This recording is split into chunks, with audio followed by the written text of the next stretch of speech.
eller çok açılmış, çok da bağlanmış. Çağırdılar sizi gel oynamaya. Bir var gelip bu elemek yerine geldim. Bu daha asil, daha güzel.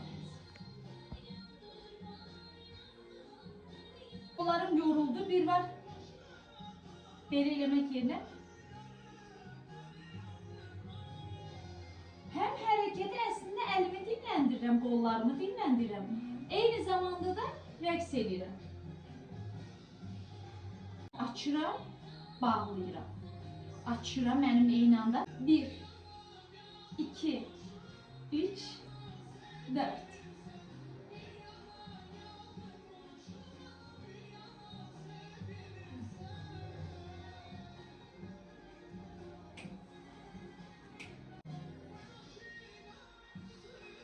Gülümseyip belə alırsanız her zaman gülümseyeceksiniz. Bu size de yaxşı gələcək və o sizin xarakterinizə dönüşəcək. Belə alırsanız her zaman istərseniz vərdiş haline gəlir və sonra artıq dəyişə bilmirsiniz.